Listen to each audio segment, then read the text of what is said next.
my name is Carola and I have been traveling for 3 months now. So I'm traveling to a different spot at least like 3 days a week. So before I started this trip, I did a lot of research because I got a lot of questions of like, how are you going to be safe while you're traveling for a full year? So I did a lot of research. I found a lot of videos that helped me a lot, and I have been incorporating those tips into my travel routine, and they make me feel a lot safer. But I also realized recently that I have a lot of things that I do that I haven't seen in maybe other videos, so I just also want to share that because it helped me so much. So yeah, let's start with travel planning. So I think one important thing that's quite obvious is just to leave early. If you're backpacking, or like me, I'm bikepacking, so I'm traveling on my bike. I have been in a situation where I arrived very late in the day and it got dark, and I was stuck in the middle of nowhere, like no houses around. Actually, like having to bike through forests in the dark. It was the worst experience of my whole trip. So I always try to leave early, and also to plan my day, so you know, I don't have the ego, like I don't have to bike for 8 hours. This is not a physical challenge for me.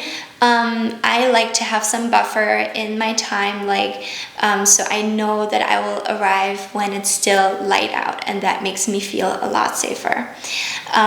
The way that I travel and that I sleep in places is that I'm also staying with friends and friends of friends, but mainly I'm staying in Airbnb rooms that are part of other apartments where other people are also staying, or hostels. And in Airbnbs, I think this is quite obvious, but to me it's really important that there are comments of people who have stayed there who are female and who are positive. So if there are only 2 comments and like one or both of them are only by men, I'm not gonna go there, just because that makes me feel much safer that I knew a woman has stayed there and she liked it enough to comment something. So she obviously felt safe there. In hostels, I try to charge my power bank, which I'm going to talk more about later, during the day, so I can charge my phone at night and have it in my bed that I'm staying in. A lot of times, like, the charging stations are further away from your bed, so I like to know that I will be able to charge my phone at night close to me. And I actually got a power bank, which I think I would recommend, that is quite heavy and it's like quite big, so you know, if somebody would try to like attack me, I guess, at night, I can also hit somebody with it, which I'm so glad that never happened up until now. All right, so another thing that I think is really important is to make sure that you get to where you want to go that day.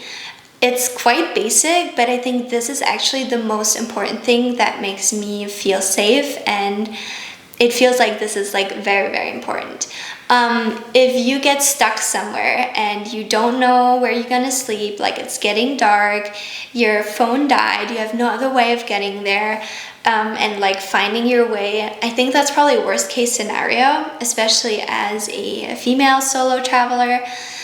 So there are a couple of things that I do that make me feel very safe in knowing that I am going to get where I want to go that day.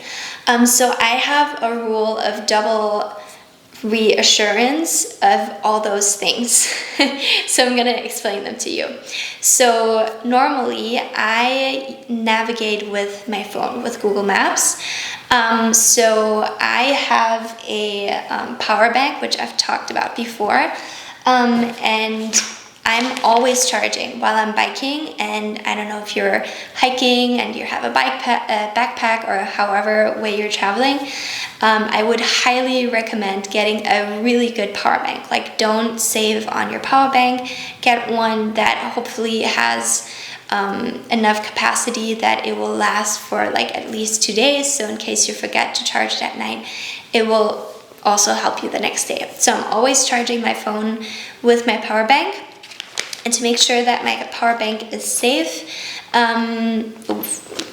of water or whatever the weather is, I have it in a water safe bag. I don't know what the word for that is. Water resistant bag.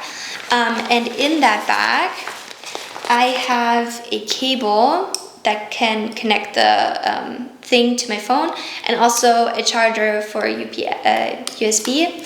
So I also could charge my power bank with another cable. So I have phone cable, then a cable for my charging my power bank, and then just a charger with this, you know what I mean. So I always have this, and it's always accessible to me without having to open all of my luggage. I don't know if you have, like, for me on my bike, it's like in the front of my bike, so I really don't have to open anything. It's right there. And I'm pretty sure that's probably possible to put it like in the very top of your backpack, or whatever way you are traveling. All right, so that's really important to me, just to know that I will be able to charge my phone. But in case all of that doesn't work, my phone is dying, my power bank is empty, I also have another device that's just a GPS for hiking and biking, and it was quite expensive, so I think maybe I could have gotten a cheaper one. But I do really like knowing that, you know, if all of that dies, I could also just turn on this device and then get to where I need to go. And with this, I actually have triple insurance. Now, I don't do this every day, but I do try to do it when I think of it. I just take a piece of paper in the morning and I write down the address of where I'm going that day, and I put it like somewhere close to me, because if everything dies, everything goes wrong, I could still go to a person and say, this is where I need to go that day. Because most of the time, if it's like on Airbnb or in your emails or whatever, the address, like if your phone dies, then it's kind of hard to know where you're going. So yeah, that's another important one for me. I also have a like my phone contract, data contract, with a lot of data. Partly this is because I am also uploading videos on a regular, so I like to know that even if the Wi-Fi doesn't work where I go, like I will have enough data to upload a video. But this is also good for, you know, if you just need to reach somebody and then you don't have any data left, like that's really annoying. So let's get to interacting with people that you meet. This is gonna happen a lot, hopefully, depending on how you like to travel, but I really like meeting people on the road. Like, I think because when you see my bike and you see how fully it's packed, a lot of people just get curious and stop me and just ask like, hey, what are you doing? And I really like that, actually. Like, most people, I want to say, are like kind and open, but you know, every now and then you meet somebody who is like, I don't know, has a bit of a sketchy vibe to them. So especially with men, like honestly, generally with men that I meet on the road, if they ask me if I'm traveling by myself, I always lie. I always say that I am meeting somebody in a couple of minutes and then I'm gonna keep traveling with them. And I don't know how comfortable you feel about lying. Normally I would never do this in normal life. But this is pretty much the only exception where I do not feel bad about that at all.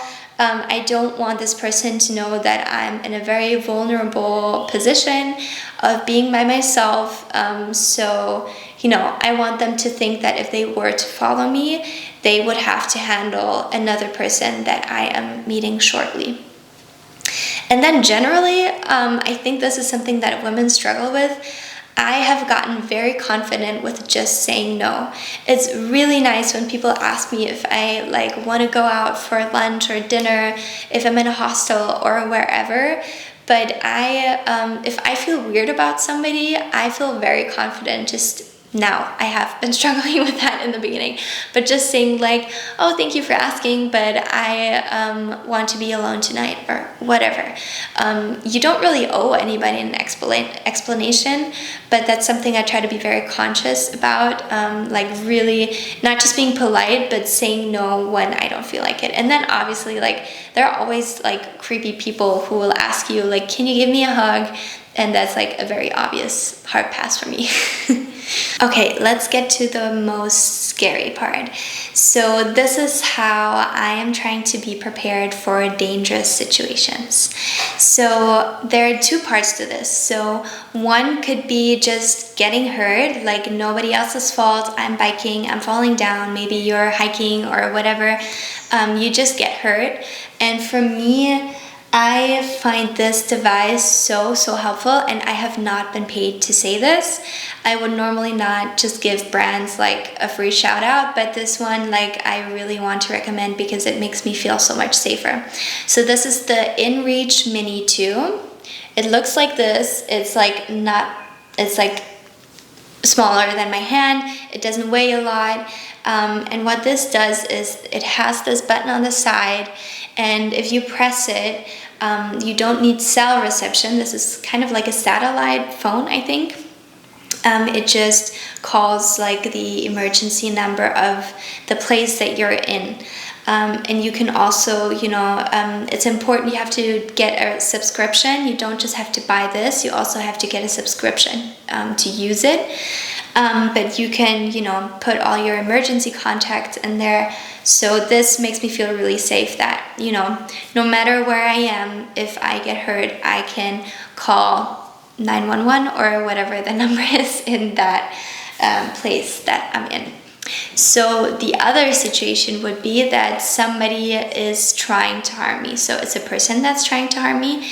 Now, this tip is not for when you're like biking, or I don't know, maybe when you're hiking you could do that as well. But for me, this device is not accessible while I'm biking. So this would be more when I've arrived in a city and I'm just walking around, maybe it's dark or whatever, I want to have something that makes me feel extra safe. Now, I think a lot of women and other people who want to feel safe use pepper spray, and I have done that when I was younger, like going out at night.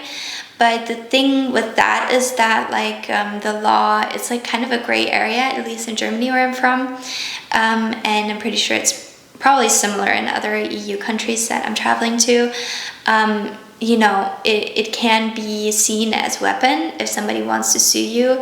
Like if you used it to defend yourself, like as self-defense, I don't know, it's just complicated, then it's okay. But on the other hand, if you like misread the situation, like they could sue you. So I just want to avoid that. I don't like to be sued, and I don't think that's necessary. So this got recommended to me by a good friend at my house, and I'm really happy that I got it. I have not had to use this, fortunately, but it's basically a flashlight, but it has like a special function. So make sure that when you buy this, that it has this function. I don't know what it's called, but I'm sure you can Google it. So if you press it a certain amount of times and you hold it into somebody's eyes, I don't know, it like gives off a certain way of like how the light comes out of here, and that then disorients the person, at least for a little bit, so you just have more time to run away. So yeah, that's one that makes me feel safer when I'm just walking around town, and maybe it's dark out, I don't know. Yeah, then another one, I don't know if you're posting about your travels. I am publishing a video every Thursday, and I'm also active on Instagram, Rooted as One Official, if you want to check it out.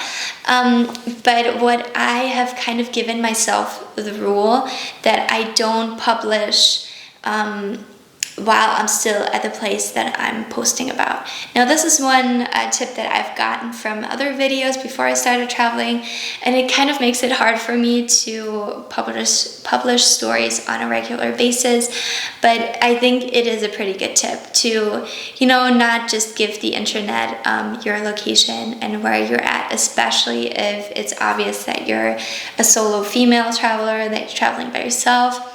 It's honestly just not a smart thing to do, no matter how many followers you have. So yeah, I just try to avoid that. I always wait until I've moved to a different spot, so you know I could just post there and feel more safe about it. So those were my tips. Please comment if you found them helpful, if you maybe have questions about any of them, if you have a tip that I didn't say that you like. I'm very happy for suggestions, and I would be so grateful if you could like, subscribe, and just share these videos that you think it could be helpful to them. If you want to find out more about my travels, why I'm traveling, where I'm traveling to, I will be biking around here for 1 year, and you can check my videos out on my channel.